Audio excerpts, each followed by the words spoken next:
to World Crisis Radio. Now, the next point, we've got the Dump Obama movement emerging on Fire Dog Lake and elsewhere. And the question now is, we're in the midst of the primary election campaign, right? Things begin to start now in New Hampshire and in Iowa. It was about 4 years ago, this coming February, that Barkey declared his messianic quest, which has been such a tragedy for the United States. And we'll have all the Republicans are maneuvering, right? Will it be Petraeus, the neocon candidate? Will it be Christie, the austerity dictator, the Duce of brutal, savage austerity? Will it be Petraeus Christie? Will it be Petraeus Romney? Will it be Petraeus Mitch Daniels? What could it be? All of these are possible. In the meantime, though, in terms of sociology, here's our premise. There is no Tea Party.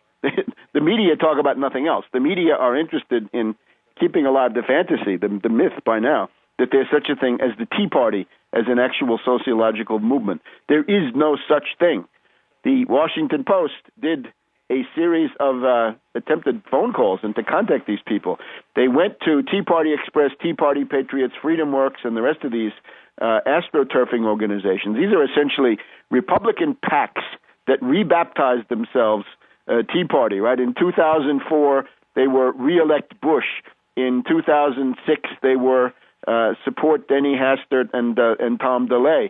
And then in 2010, they become, we're the Tea Party, we're the insurgents, right? This should fool nobody, right? This is the Sal Russo corner of the world. And again, it's these are Republican operatives, professionals, right, who have now succeeded in completely absorbing whatever Tea Party there was into the Republican Party.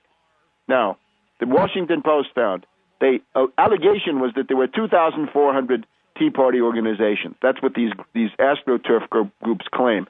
Washington Post tried to contact them. They were able to contact 1,200, show some evidence of something that was there, is there, but who knows what they were.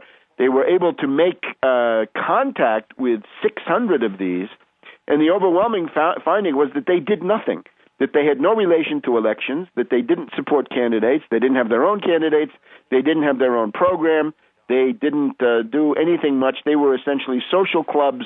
They would meet for coffee or bowling or a skit or some other kind of friendly neighborhood activity. That means that the rank and file, the grassroots structure of what was the Tea Party is now completely gone. Nevertheless, what you can look at the Tea Party at, you can certainly see when Beck calls for a demonstration, he gets 100,000 or whatever he gets. You can have these Tea Party rallies over issues.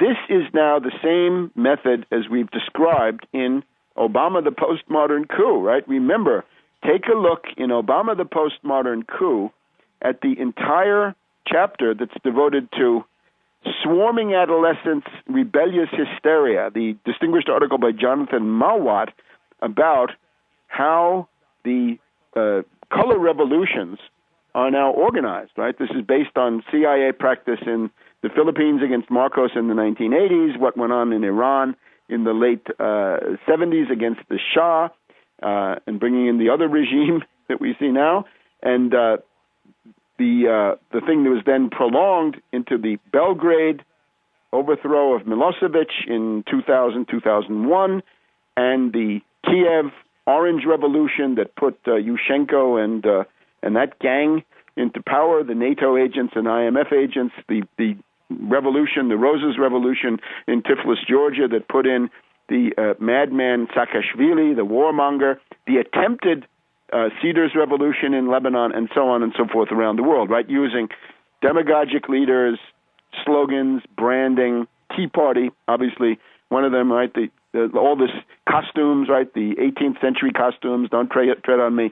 These are all essentially the applications of the same method. Now, it means that it's also the case of Obama, right? The Obama campaign of 07-08 was exactly the same thing. It was an astroturfing method that took the existing militants and the existing activists of the anti-Bush, anti-Cheney impeachment movement, which was reaching down deep into the middle class, the anti-war movement and other popular movements, and recycled them into dupes and useful idiots for Obama, and then threw them away.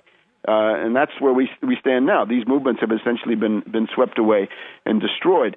at the beginning with the Tea Party, you did have a certain spontaneous aspect. This cannot be denied. In the first half of 2009, I would point in particular to the sociology.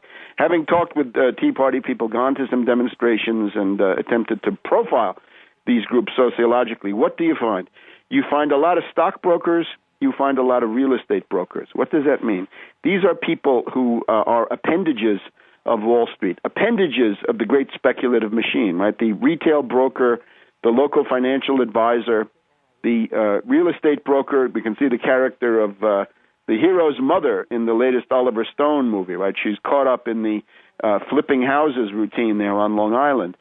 There are people who imagine themselves to be in some kind of a symbiosis with Wall Street. They think that their personal interests are bound up with Wall Street, and therefore their instinctive view, as we've seen, the Tea Party view tends to mimic and ape the finance capital view. For example, the fact that the Tea Party program of gut and cut is exactly the same as the George Shultz program announced as in the pages of the Wall Street Journal, right, where we find that the things that you've got to do, according to George Shultz, are tax cuts for the rich, savage cuts in domestic discretionary spending, savage cuts in the entitlement spending, no new regulations, gut those, and have a, as he said, a rule-bound or predictable international financial policy. Well, this, to the extent that the Tea Party people have anything to say about this, that's what it was from the very beginning. But again, you also had a lot of retired military who had been ideologized in that obvious way of hyper-patriotism and so forth, but also people who knew that their nests had been fully lined with Pentagon TRICARE and military pensions that are much better than Medicare or Social Security, and who felt that they didn't need anybody else climbing onto that bandwagon. They wanted to pull the ladder up now that they had gone up it, and they have all kinds of reasons why they want this to be so. But in the meantime, that, I think, has completely atrophied, and what you've got now is the dominion of astroturfing groups funded by the Koch brothers, funded by Richard Mellon Scaife, the Olin Foundation, the Smith-Richardson Foundation, and so forth, getting into the act and supporting the Heartland Institute and the network of reactionary think tanks that you have all over the place.